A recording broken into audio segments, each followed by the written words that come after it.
नमस्कार, बहुत स्वागत है आप सभी का। आप देख रहे हैं टोटल न्यूज, आपके साथ मैं हूं पंकज रौतेला। हरियाणा विधानसभा चुनाव का घमासान अपने चरम पर है। पहले उम्मीदवारों को लेकर खूब हो हल्ला हुआ। कांग्रेस ने तो उम्मीदवारों की दूसरी लिस्ट जारी करने के लिए नामांकन के अंतिम दिन को चुना है, लेकिन अब बारी असल जंग की है, क्योंकि जिन दावेदारों को बीजेपी कांग्रेस से टिकट नहीं मिला वो निर्दलीय ताल ठोक रहे हैं। अब नामांकन तो हो चुका है, लेकिन उम्मीद नामुआवसी तक बरकरार है कि पार्टियां अपने बागी नेताओं को, नाराज नेताओं को मना लेंगी। लेकिन अगर नहीं मना पाए फिर क्या होगा? इसका मतलब यह कि एक तरफ दूसरे दल से आपको निपटना है और साथ ही अपनों से भी पार पाना होगा। आपके लिए यह बड़ी चुनौती होगी, यानी कि बीजेपी और कांग्रेस के लिए। फिर वो बीजेपी हो या फिर कांग्रेस, अब यह लड़ाई भी देखने लायक बन गई है। कैसे दोनों दल यानी कि बीजेपी और कांग्रेस सत्तासीन होने के दावे के बीच अपनों का सामना करते हैं। आज चर्चा इसी पर।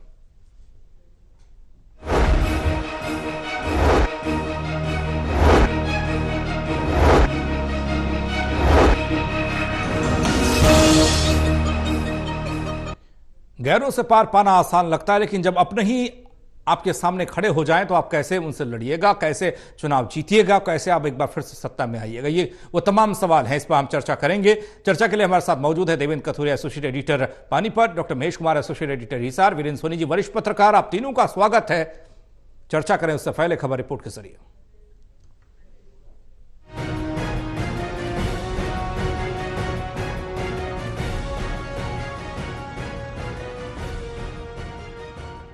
हरियाणा में कांग्रेस बीजेपी में टिकट बंटवारे के बाद नामांकन के आखिरी दिन भी बगावत नहीं थमी। हरियाणा में सत्तारूढ़ बीजेपी के लिए बड़ी चुनौती है। बीजेपी ने इस बार कई विधायकों के टिकट काटे हैं, जिसके चलते यहां बगावत के सुर नहीं थम रहे। बीजेपी के लिए चुनौती कितनी बड़ी है, इसका अंदाजा इसी बात से लगाया जा सकता है कि बीजेपी के बागियों के नामांकन में पार्टी के नेता भी नजर आए। सोनीपत में पूर्व मुख्यमंत्री मनोहर लाल खट्टर के पूर्व मीडिया सलाहकार राजीव जैन निर्दलीय चुनाव लड़ेंगे। उन्होंने पत्नी कविता जैन के साथ नामांकन दाखिल किया। वह इस सीट से पत्नी कविता जैन का टिकट कटने पर बागी हुए हैं। राजीव जैन ने कहा कि बीजेपी ने सोनीपत से एक कांग्रेसी नेचर के व्यक्ति को टिकट दिया। नेता कार्यकर्ता इसके विरोध में हैं। बीजेपी आला कमान को भी इससे अवगत कराया गया था। उम्मीद थी कि कार्यकर्ताओं के हक में फैसला होगा। पार्टी ने इसके लिए समय भी मांगा था, लेकिन फैसला उनके पक्ष में नहीं आया। देश की सबसे अमीर महिला सावित्री जिंदल ने निर्दलीय उम्मीदवार के तौर पर नामांकन भरा। बीजेपी ने उन्हें हिसार से टिकट नहीं दी। वह कुरुक्षेत्र से बीजेपी सांसद नवीन जिंदल की मां हैं। कल उनकी कांग्रेस से भी टिकट की चर्चा थी, लेकिन बेटे के बीजेपी सांसद होने की वजह से बातचीत सिरे नहीं चढ़ पाई। नामांकन भरने के बाद सावित्री जिंदल ने कहा ये उनका आखिरी चुनाव है। वहीं कांग्रेस में कई सीटों पर बगावत हो गई। पानीपत शहरी क्षेत्र से पूर्व विधायक रोहिता रेवड़ी ने इस्तीफा दे दिया। कांग्रेस में टिकट वितरण के बाद बगावत और भगदड़ शुरू हो गई। पहली दो लिस्ट के बाद दावेदार विरोध में उतरे हुए नजर आए। विरोध के कारण कांग्रेस के 3 नेता पार्टी से इस्तीफा दे चुके हैं। इनमें बड़ौदा से कपूर नरवाल, बहादुरगढ़ से राजेश जून और साढौरा से बृजपाल छप्पर शामिल हैं। वहीं नलवा सीट से कांग्रेस का टिकट कटने पर पूर्व मंत्री प्रोफेसर संपत सिंह ने निर्दलीय नामांकन भर दिया। नलवा सीट पर कांग्रेस ने अनिल मान को उम्मीदवार बनाया है। इसके अलावा बड़ौदा से जीता हुड्डा, गोहाना से हर्ष शिकारा, बरवाला से रामनिवास घोड़ेला के टिकट का विरोध जारी है। वहीं गुरुग्राम में पूर्व विधायक उमेश अग्रवाल की पत्नी अनीता अग्रवाल कांग्रेस छोड़कर फिर से बीजेपी में शामिल हो गई हैं। तिगांव विधानसभा सीट से टिकट कटने के बाद पूर्व कांग्रेस विधायक ललित नागर भावुक नजर आए। ललित नागर तिगांव विधानसभा सीट से कांग्रेस के टिकट पर चुनाव लड़ने की तैयारी में थे। कांग्रेस ने सीट से ललित नागर की जगह रोहित नागर को टिकट दे दिया। कांग्रेस नेता ललित नागर ने अपने समर्थकों और कार्यकर्ताओं के साथ बैठक की, साथ ही निर्दलीय चुनाव लड़ने का ऐलान कर दिया। अब देखना होगा कि इस बगावत से किस पार्टी को कितना नुकसान और कितना फायदा होता है। Haryana desk total news.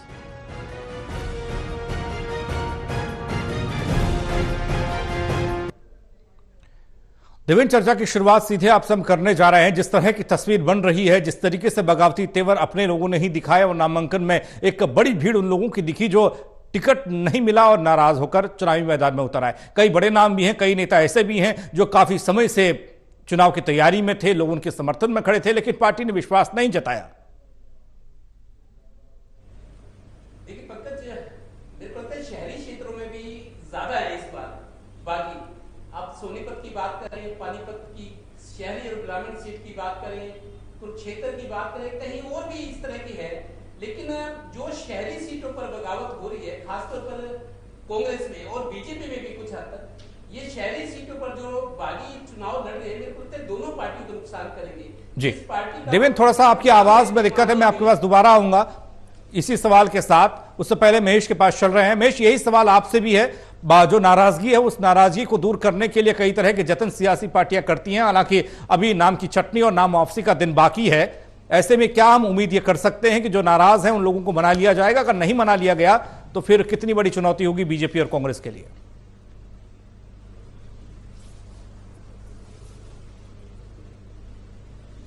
देखिए, भारतीय जनता पार्टी के लिए तो आरएसएस पहले से ये शुरुआत कर चुकी है। पहले से रूठों को मनाने की कोशिश, जो लोग निर्दलीय चुनाव मैदान में उतर सकते थे उन्हें साधने की कोशिश आरएसएस के लोग पहले से कर रहे थे। भारतीय जनता पार्टी के लिए काम हो रहा है। लेकिन जिक्र अगर कांग्रेस पार्टी का किया जाए तो यहाँ पर किसी को मनाने की जहमत कांग्रेस पार्टी अभी तक तो नहीं उठा रही है। किसी भी तरह की नाराजगी को दूर करने की कोशिश हाल फिलहाल तक तो नहीं की गई है। मुझे लगता है कि ओवर कॉन्फिडेंस की स्थिति भी इस वक्त कांग्रेस पार्टी के साथ बनी हुई है। लगता है कि जनता का जो मूड है वो इस तरफ है और भारतीय जनता पार्टी ने अपने टिकटों के निर्धारण में, अपने टिकटों के चयन में बड़ी गलतियां की हैं, उसका फायदा भी कांग्रेस पार्टी को मिलना है। तो ऐसे में काफी ज्यादा आश्वस्त इस वक्त कांग्रेस पार्टी नजर आ रही है अपने वोटर्स के मूड को लेकर। और यही वजह कि किसी को भी मनाने की जहमत कांग्रेस पार्टी के शीर्ष नेता अभी तक नहीं उठा रहे हैं। और कह सकते हैं कि निराशा भी यहाँ पर देखने को मिल रही है। कांग्रेस पार्टी के अंदरूनी जो स्थिति है, चाहे शैलजा समर्थकों की बात की जाए, वहां पर भी निराशा इस वक्त देखी जा सकती है, क्योंकि वर्चस्व भूपेंद्र सिंह हुड्डा का टिकटों के फैसले को लेकर देखने को मिला है। तो ऐसे में कह सकते हैं कि अभी तक रूठों को बनाने की कोशिश सिर्फ भारतीय जनता पार्टी में ज्यादा की गई है। कांग्रेस पार्टी में बहुत ज्यादा दिलचस्पी इस बात में किसी की नहीं है कि कोई अगर नाराज है तो उसे मनाने की कोशिश की जाए। अगर कोई निर्दलीय भरना चाहता है तो खुशी से जाके निर्दलीय नामांकन दाखिल कर दे। अभी तक भारतीय जनता पार्टी ही रूठों को मना रही है। यहाँ कांग्रेस पार्टी में इस तरह की कोई कोशिश देखने को नहीं मिली। जी देवेंद्र, आप तक आवाज पहुंच रही होगी। सवाल ये कि जिस तरीके से तैयारियां देखी जा रही थी, कई नाम जनता की पसंद बन रहे थे, कार्यकर्ताओं की पसंद बन रहे थे, लेकिन पार्टी हाईकमान ने दूसरे नेताओं पर भरोसा जताया। पानीपत ग्रामीण, पानीपत शहरी सीट को भी देख लिया जाए तो यहां से भी कई चेहरे जो पहले मेन फ्रेम में थे वो अब निर्दलीय के तौर पर दिखाई दे रहे हैं। कितनी बड़ी चुनौती है? देखिए पंकज, जो जिनमें जीतने की क्षमता थी और जिन्होंने काम किया था 2-2 साल 3-3 साल से, और ऐसे भी नेता कम नहीं थे जिनको ये लगा कि फलां पार्टी में टिकट मिल सकती है, उन्होंने रिस्क लिया। या जिस पार्टी में वो थे उनको लगता है कि मेरे से मजबूत कोई और हो सकता है, उनको टिकट का खतरा था, तो उन्होंने अपना दूसरा रास्ता अख्तियार किया। लेकिन ज्यादातर लोग इनमें मैं देख रहा हूं, जैसे राजीव जैन की बात चली थी, राजीव जैन सोनीपत से, उनका बहुत होल्ड है शहर में, मैंने देखा है। कविता जैन उनकी पत्नी है, 2 बार जीती है चुनाव, मंत्री भी बनी है। और राजीव जैन ने एक बार मेरे को कहा था इंटरव्यू में, देखिए राजनीति में कामयाबी की सबसे पहली सीढ़ी यह है कि आप दुख सुख में, जहां कहीं दुख सुख हो जाए, पब्लिक में सबसे पहले खड़े नजर आओ। राजीव जैन ने यही किया और उसको फायदा भी मिला। तो राजीव जैन ने जैसे पर्चा भरा, राजीव जैन बिल्कुल मेरे को लगता है सोनीपत में उनका अच्छा खासा संपर्क है लोगों से, लोग विश्वास भी करते, इसी वजह से 2 बार कविता जैन जीती, मंत्री भी बनी, और उन्होंने विरोध में पर्चा भरा है। पानीपत शहरी की बात करें, ग्रामीण की बात करें, दोनों कदावर नेता विजय जैन जो बीजेपी में थे लेकिन 2-2.5 साल से खूब तैयारी करे थे, उनके मन में था कि चुनाव लड़ना है मैंने, लोकप्रियता भी उनकी बड़ी, लोग भरोसा करते थे उन पर।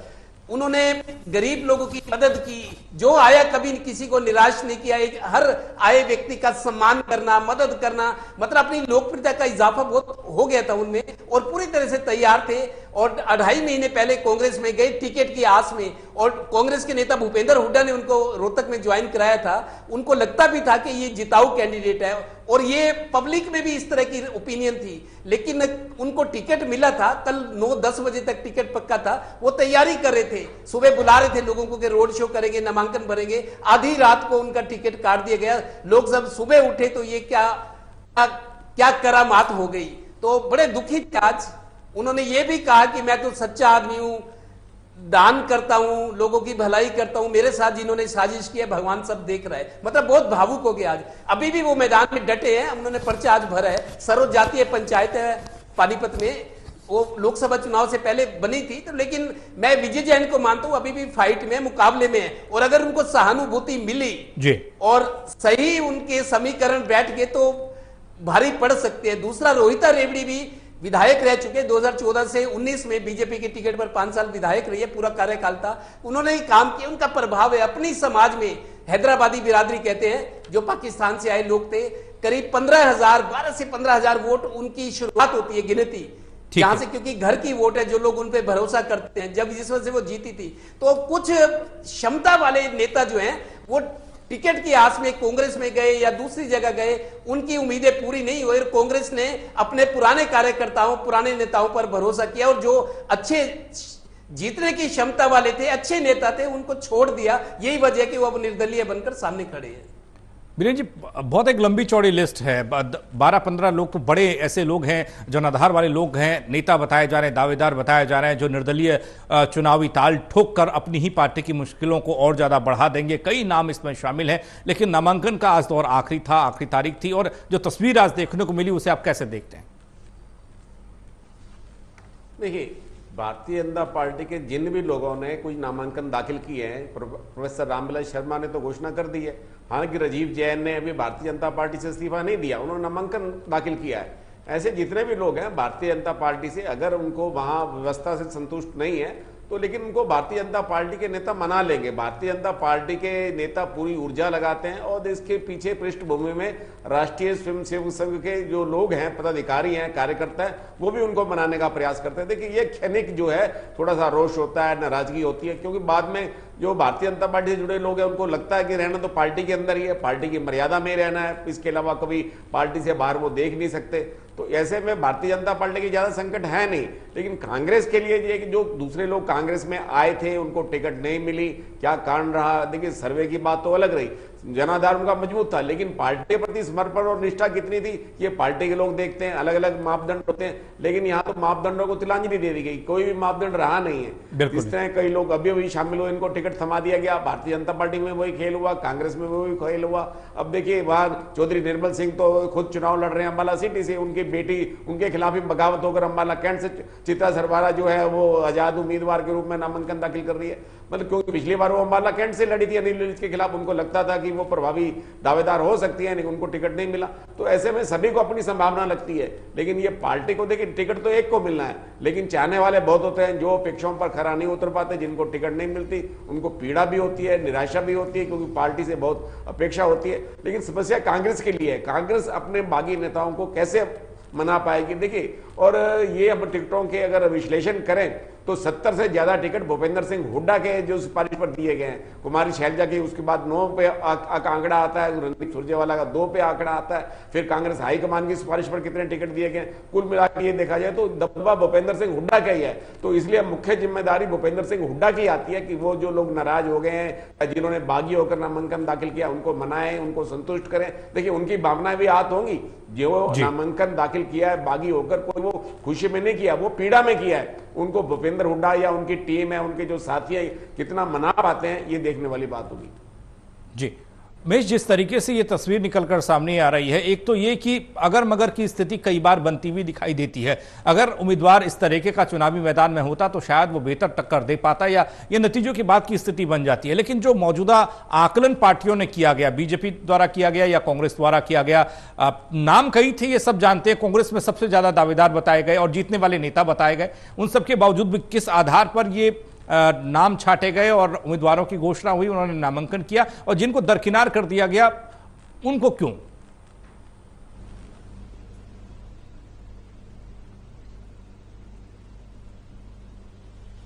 देखिए, अगर फॉर्मूले की आप बात कर रहे हैं तो मुझे लगता है सबसे बड़ा फॉर्मूला तो भूपेंद्र सिंह हुड्डा की पसंद ही था। जो जिक्र यहाँ पर किया जा रहा है कि 70 सीटें 70 टिकटें तो भूपेंद्र सिंह हुड्डा के पसंद के लोगों को दी गई। पसंद भूपेंद्र सिंह हुड्डा की कौन है ये मैटर कर रहा था। और यहाँ पर एक आध सीट ऐसी भी थी जहां पर कह सकते हैं कि तोते में जान थी। तोते में जान से मेरा मतलब है नानौंद विधानसभा क्षेत्र में डॉक्टर अजय चौधरी, यहाँ पर छोटा भाई एक रैली के मंच से कहा गया था, और पारिवारिक रिश्ते भी कुमारी शैलजा के डॉक्टर अजय चौधरी के परिवार से रहे हैं और कह सकते हैं कि पूरा का पूरा जीवन डॉक्टर अजय चौधरी ने राजनीति में अपना करियर छोड़कर, अपनी एमडी मेडिसिन का एक प्रोफेशनल करियर छोड़कर, अपना अस्पताल छोड़कर पूरी की पूरी जिंदगी यहाँ पर कुमारी शैलजा के लिए लगाई। लेकिन राजनीति में जब हासिल करने का वक्त आया तो डॉक्टर अजय चौधरी नारनौंद विधानसभा क्षेत्र में उनके लिए टिकट की व्यवस्था नहीं हो पाई। और यहाँ पर डॉक्टर अजय चौधरी को टारगेट भी इसलिए किया गया क्योंकि कुमारी शैलजा ने आशीर्वाद उन्हें दिया था, अपना छोटा भाई कहा था और ये भी कहा था कि इसको जिताकर भेजना अब लोगों की जिम्मेदारी है। ये नारनौंद की रैली के मन से कुमारी शैलजा की तरफ से कहा गया था। यानी तोते में जान थी, डॉक्टर अजय चौधरी एक तरीके से सबसे बड़ी छवि बन चुके थे कुमारी शैलजा के लिए और वहीं पर आघात हुआ है, वहीं पर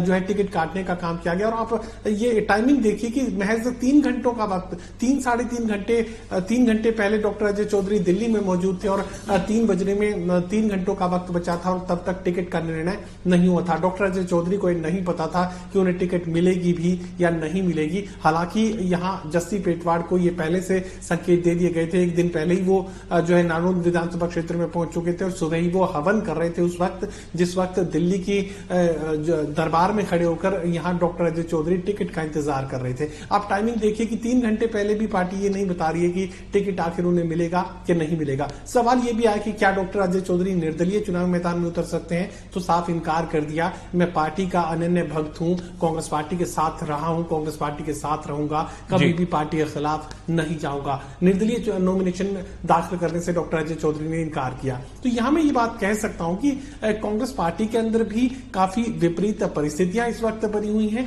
लेकिन बावजूद इसके कुछ लोग ऐसे हैं जो ये चाहते हैं कि पार्टी अब अच्छे वक्त की तरफ बढ़ रही है, पार्टी राज की तरफ बढ़ रही है, राज बनने वाला, ये उम्मीद और संभावनाएं तमाम नेताओं की तरफ से जाहिर की जा रही हैं। तो उसमें किसी भी तरह की विपरीत टिप्पणी करके, किसी भी तरह का विपरीत फैसला करके वो माहौल को खराब नहीं करना चाहते। लेकिन इसका मतलब ये नहीं है कि वो उनमें अशांति नहीं है। बेहद परेशानी की हालत में इस वक्त कुमारी शैलजा के तमाम समर्थक देखे जा सकते हैं पूरे हरियाणा प्रदेश में।